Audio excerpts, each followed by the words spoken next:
우리가 인생을 살다 보면 참 힘들고 어려운 일들을 많이 만나게 됩니다. 그래서 우리는 그렇게 힘들고 어려운 고난의 순간마다 하나님 앞에 또 달려 나와서 기도하며 매달릴 수밖에 없습니다. 때로는 왜 나만 겪는 고난이냐고 하나님 앞에 따져 묻기도 하고, 때로는 그런 힘조차 없어서 때로는 깊은 낙심에 빠져 들게 되기도 합니다. 그런데 그런 고난에 빠진 분들에게 조정민 목사님은 고난은 선물이다, 고난은 선물이다 라고 이야기를 합니다. 그래서 그 책에 보면 처음에는 이렇게 이야기합니다. 풍랑은 영원하지 않습니다. 터널은 무한하지 않습니다. 견디면 다 지나갑니다. 지나고 보면 그 시간이 다 유익합니다. 두 번째 챕터에 보면 고통은 견딜 만큼 강해지고 고난은 이긴 만큼 깊어집니다 라고 이야기합니다. 이렇게 듣고 있으면 끄덕끄덕 거려지기도 하고, 또 이렇게 문장을 읽고 있으면 때로는 작은 위로와 힘이 되기도 하는 것은 사실입니다. 그러면서 이 책에서는 14번 두드려 맞으면 14K가 되고, 18번 두들겨 맞으면 18K가 되고, 24번 두들겨 맞으면 순금이 됩니다. 고난은 정금이 되는 지름길입니다 라고 이야기합니다. 옆에 분과 인사 나누시겠습니다. 이제 겨우 18K입니다. 이제 겨우 18K입니다. 아직 한참 더 맞아야 될 것 같습니다. 이렇게 읽고 있다 보면 맞습니다. 이처럼 고난은 선물입니다. 정말 우리는 고난을 통해 견딘 만큼 강해지고 이긴 만큼 깊어집니다. 정말 우리가 하나님 앞에 두들겨 맞은 만큼 하나님과 더 가까워지고 정말 점점 더 순결하게 다듬어진 정금이 되어 갑니다. 그래서 우리는 오늘도 그 섭리, 하나님의 섭리를 믿으며 나에게 허락하신 이 고난을 견디며 이겨낼 수 있습니다. 그런데 사실 이 고난을 좋아하는 사람은 아무도 없을 것 같습니다. 분명히 하나님께서 주시는 선물은 시련이라는 포장지에 쌓여서 우리에게 주신다라고 말씀을 하지만, 아무리 좋은 선물이라도 시련과 고난을 당하고 싶은 사람은 아무도 없습니다. 그 안에 얼마나 좋은 게 담겨 있는지는 모르겠지만 일단 피하고 싶은 것이 고난이라는 겁니다. 그런데 오늘 예레미야에게는 그 고난이 하나가 아니라 계속 줄지어 찾아오고 있습니다. 1절의 말씀을 같이 한번 읽습니다. 1절입니다. 예레미야가 아직 시위대 뜰에 갇혀 있을 때 여호와의 말씀이 그에게 두 번째로 임하니라. 이르시되, 예레미야는 지금 왕궁 시대들에 갇혀 있습니다.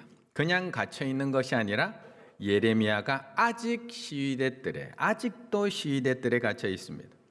도대체 하나님의 선지자 예레미야는 왜 아직도 시대들에 갇혀 있는 걸까요? 지금 남유다의 상황은 바벨론 느부갓네살 왕에 의해서 포위된 상황입니다. 남유다가 포위가 당한 그런 상황입니다. 당시 세계 최강국이었던 바벨론이 변방의 작은 나라였던 그 남유다를 무너뜨리기 위해서 군사들을 이끌고 와서 성을 에워싸고 있는 상황.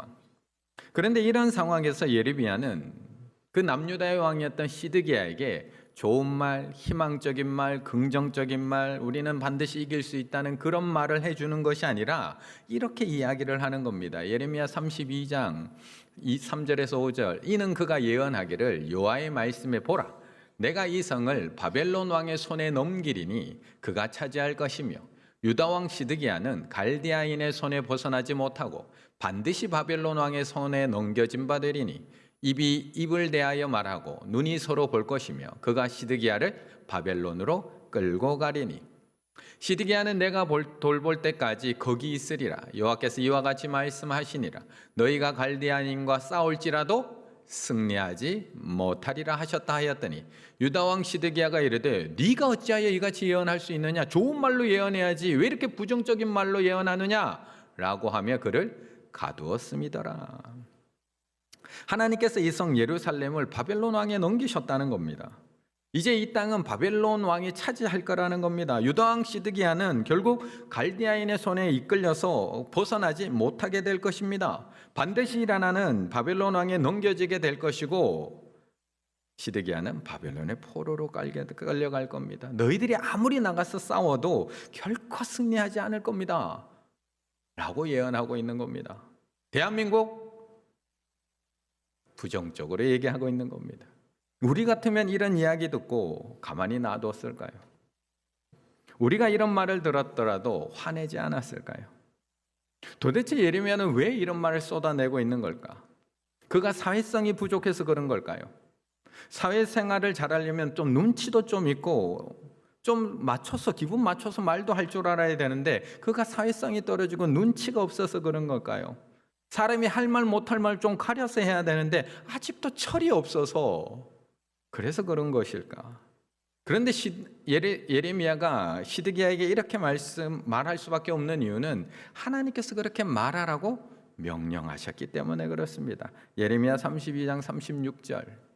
그러나 이스라엘 하나님 여호와께서 너희가 말하는 바 칼과 기근과 전염병으로 말미암아 바벨론 왕의 손에 넘긴 바 되었다 하는 이 성에 대하여 이와 같이 말씀하시니라. 예레미야라고 자기 나라가 망한다는 것이 기쁘고 좋은 일일까요? 예레미야에게는 자신의 나라가 바벨론에게 짓밟히고 모두가 포로로 끌려간다는 이 일이 그냥 마냥 기쁜 일일까? 아무리 선지자라고 해도 칼과 기근과 전염병으로 나라가 바벨론 왕의 손에 넘겨진다는 일은 결코 쉬운 일이 아닙니다. 예레미야에게도 이 일은 시련이고 고난입니다. 아무리 하나님께서 정한 기한이 지나고 나면 이스라엘 백성들이 돌아온다고 할지라도 나의 조국 이스라엘이 망하고 나의 부모, 나의 친척, 나의 가족들이 다 포로로 끌려가는 이 일은 예레미야에게도 너무나 큰 고난이었다는 겁니다. 그런데 지금 이 예언을 하고 있는 예레미야, 그는 지금까지 어떠한 삶을 살아왔을까요? 제사장의 후손으로 태어나서 지금까지 살아온 예레미야, 그는 지금까지 부모의 보호 아래서 꽃길만 걸어오며 살아오고 있었을까? 예레미야서 1장 1절을 보면 예레미야가 어디 출신인지 어떻게 살아왔는지를 우리에게 이야기해 주고 있습니다. 1장 1절이 이렇게 얘기합니다. 베냐민 땅 아나돗의 제사장들 중 힐기야의 아들 예레미야의 말이라. 예레미야는 베냐민 땅 아나돗의 제사장들 중 힐기야의 아들이라고 합니다. 그런데 이 아나돗은 예루살렘의 북동쪽 5km 떨어져 있는 그 변두리, 예루살렘 변두리 마을을 의미합니다. 이것은 베냐민 지파 사람들이 모여서 살고 있던 곳인데 제사장 가문이었던 예레미야가 이곳에 살게 된 이유는 그의 집안이 아나돗으로 쫓겨난 제사장 집안이었기 때문에 그렇습니다. 열왕기상 2장 26절에 보면 왕이 제사장 아비아달에게 이르되 내 고향 아나돗으로 가라. 너는 마땅히 죽을 자이로되 내가 내 아버지 다윗 앞에서 주 여호와의 궤를 메웠고 또 내 아버지가 모든 환난을 받을 때 너도 환난을 받았은즉 내가 오늘 너를 죽이지 아니하노라. 이때 솔로몬에게 쫓겨난 제사장, 그 제사장 이름이 아비아달이었고 이 아비아달의 후손이 바로 예레미야였던 겁니다. 그러니 지금까지 예레미야의 삶은 어떠했을까요? 쫓겨난 제사장의 후예, 다행히 지만은 멸문지화 당하지 않았지만 유배당한 집안의 제사장의 후손, 그는 예루살렘 변두리에 살고 있었지만 기존 제사장들과 좋은 관계를 맺을 수는 없습니다. 어려서부터 기존 제사장 집안들에게 따돌림 당하고 괴롭힘 당하며 살아왔던 예레미야. 그런데 왜 하필 하나님은 이렇게 고난 속에 자라난 예레미야에게 이토록 힘든 사명을 주시는 걸까요? 왜 아직 나이도 충분히 들지 않았던 예레미야, 아직 누구 앞에서 말도 잘하지 못하는 예레미야에게 이런 고통스러운 사명을 또 맡기시느냐는 겁니다. 예레미야 1장 6절, 내가 이르되 슬프도소이다 주 여호와여 보소서 나는 아이라. 아직 20살 정도밖에 되지 않은 아이입니다. 아직 말도 제대로 할 줄 모르는 그런 사람입니다. 그런데 이런 예레미야에게 너는 가서 왕에 가서 이 나라가 망할 것이라고 예언하라고 하는 겁니다. 왕은 포로로 끌려갈 것이다. 이스라엘 백성들로 다 포로로 끌려갈 것이다. 이거를 그대로 전하라고 하시는 겁니다. 그래서 오늘 예레미야는 아직도 시위대들에 갇혀 있습니다. 그래서 예레미야는 오늘도 눈물로 나라를 위해서 예언하며 기도할 수밖에 없습니다. 왜 이렇게 고난에 끝이 없는 걸까요? 지금까지 그렇게 힘들게 자라왔으면 이제라도 좀 행복하게 즐겁게 평안하게 살아가면 좋을 텐데 하나님은 왜 이렇게 힘들게 살아온 예레미야에게 또 이 힘든 사명을 주시는 걸까? 나의 집안이 망하는 것을 눈으로 보게 하시고 이제 이 나라가 망하는 걸 또 눈으로 보게 하시고 그런 나라와 왕을 향해서 회복의 선포가 아니라 회개의 선포를 하게 하시고 자신은 계속해서 시위대들에 갇혀 있게 하십니다. 예레미야와 우리에게 왜 이렇게 고난이 줄지어 찾아오는 걸까? 2절의 말씀을 같이 한번 읽겠습니다. 2절입니다. 이를 행하시는 여호와, 그것을 만들며 성취하시는 여호와, 그의 이름을 여호와라 하는 이가 이와 같이 이르시도다. 아멘. 그런데 하나님께서는 이런 고난 중에 있는 예레미야에게 계속해서 기도하라고 하십니다. 계속해서 기도하라고. 그런데 오늘 본문을 가만히 살펴보면 아니 이미 하나님이 뜻을 정하셨으면 그대로 행하시면 되지 왜 기도하라고 하시는 걸까요? 이를 행하시는 여호와, 그것을 만들어 성취하시는 여호와, 그래서 바벨론으로 하여금 이스라엘을 망하게 하시고 시드기야 왕이 끌려가게 하시는 여호와, 이스라엘 백성들을 70년 동안이나 바벨론 포로로 끌려가게 하시는 여호와, 뜻을 정하셨으면 그냥 그 뜻대로 하시면 되지 이게 나의 뜻이다 이제 너희는 순종해라. 근데 왜 기도하라고 하시냐는 겁니다.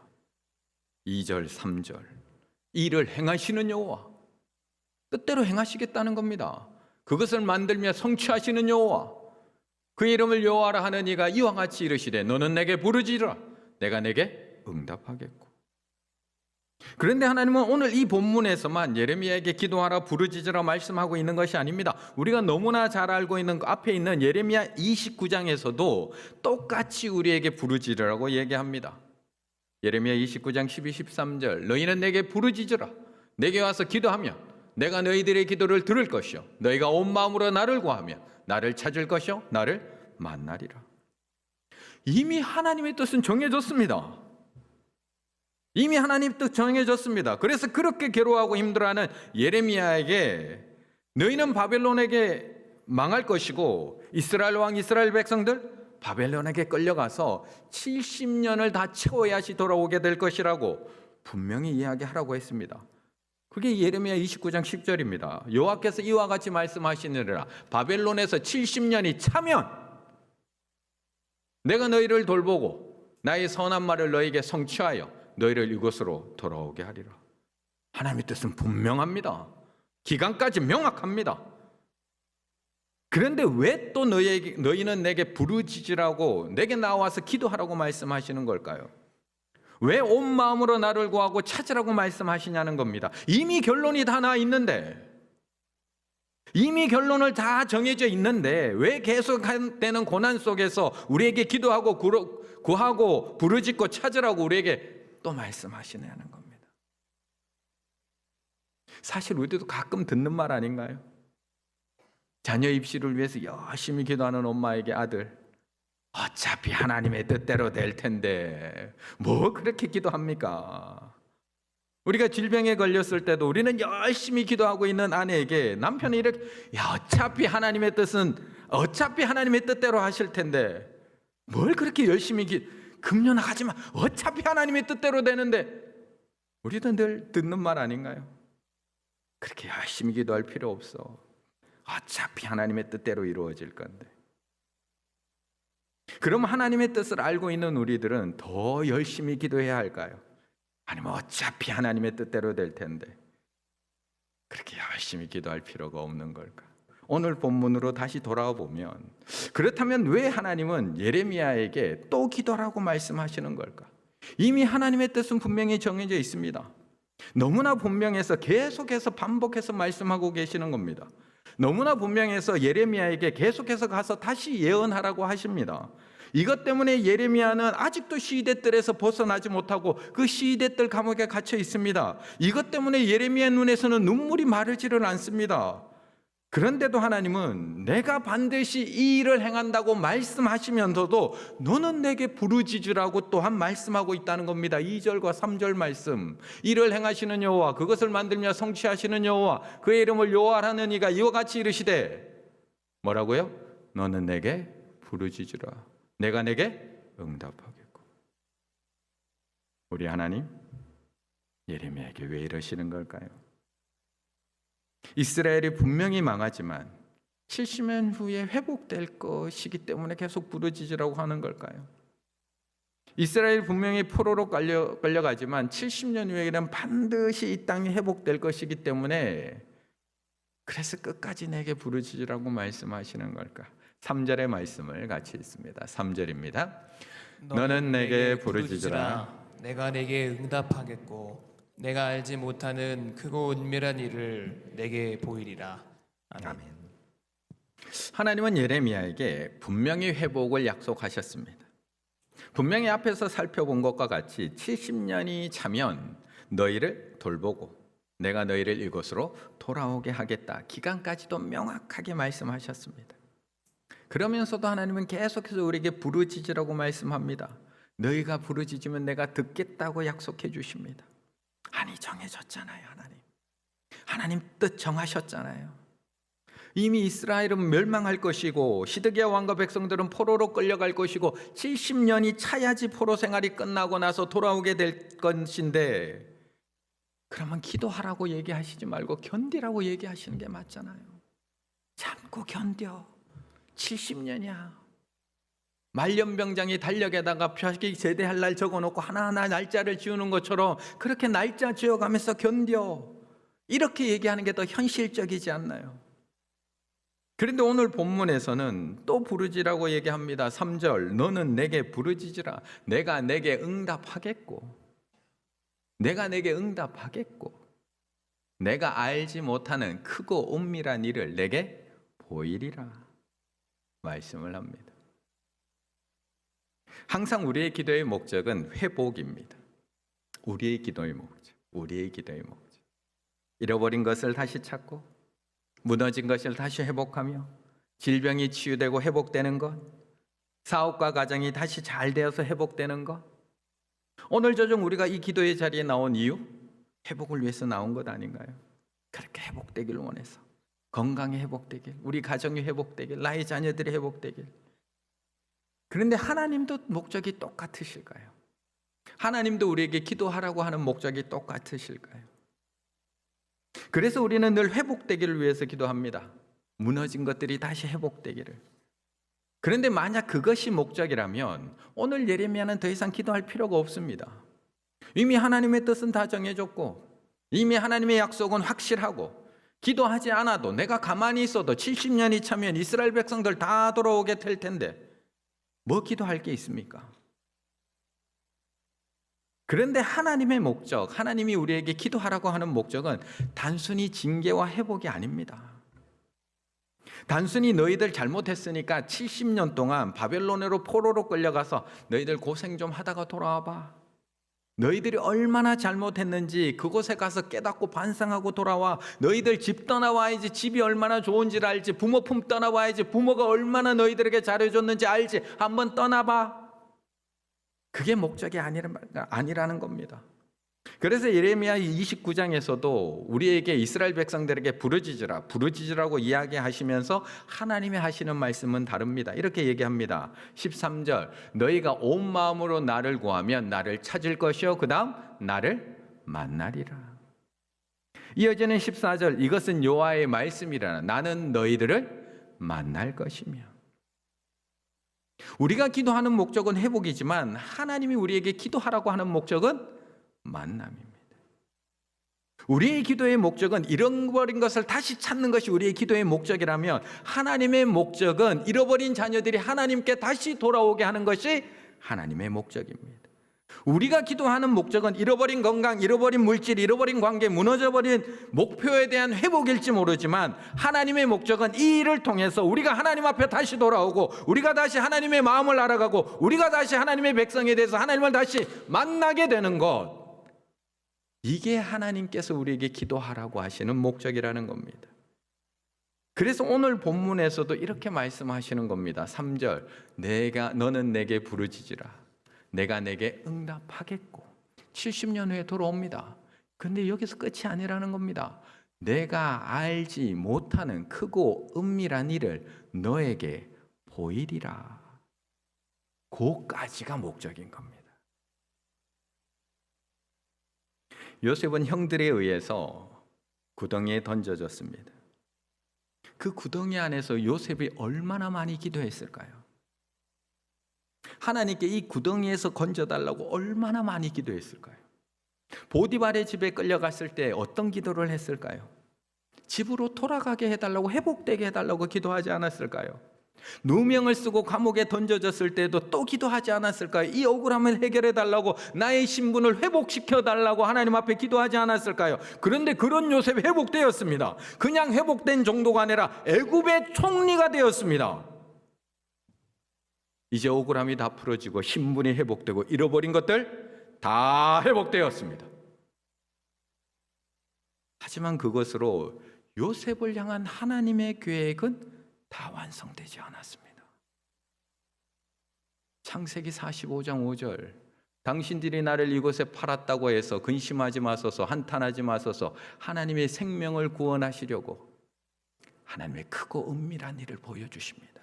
하나님이 생명을 구원하시려고 나를 당신들보다 먼저 보내셨나이다. 요셉은 애굽의 총리가 되는 것으로 자신의 기도가 응답받았을지 모르지만 하나님의 크고 은밀한 일까지는 알지 못했습니다. 그런데 시간이 지나 요셉은 알게 된 겁니다. 요셉이 알지 못하는 크고 은밀한 일은 하나님께서 기도 가운데 보여주십니다. 아, 나를 그렇게 구덩이에 던지시고 감옥에 보내시고 여기까지 한 일이 이런 크고 놀라운 구원의 계획을 위해서 이 일을 행하셨구나를 깨닫게 된 겁니다. 그리고 나서야 모든 것들이 다 회복될 수 있었다는 겁니다. 하나님의 뜻은 분명합니다. 하나님의 계획은 명확합니다. 분명 우리를 회복시키실 겁니다. 이스라엘 백성들 70년 만에 이스라엘로 돌아오게 하시는 것처럼 하나님의 때에 하나님의 방법으로 하나님은 반드시 우리를 회복시킬 겁니다. 요셉을 13년 만에 애굽의 총리를 세우신 것처럼 하나님의 때에 하나님의 방법으로 반드시 우리를 회복시키실 겁니다. 한나에게 아들 사무엘을 주신 것처럼 하나님은 반드시 하나님의 때에 하나님의 방법으로 응답하실 겁니다. 하지만 우리가 기도를 멈추지 말아야 하는 이유, 그럼에도 우리가 계속해서 하나님 앞에 부르짖어야 하는 이유는 우리는 이 기도를 통해서 회복을 넘어 하나님의 크고 은밀한 일까지도 보게 되기 때문에 그렇습니다.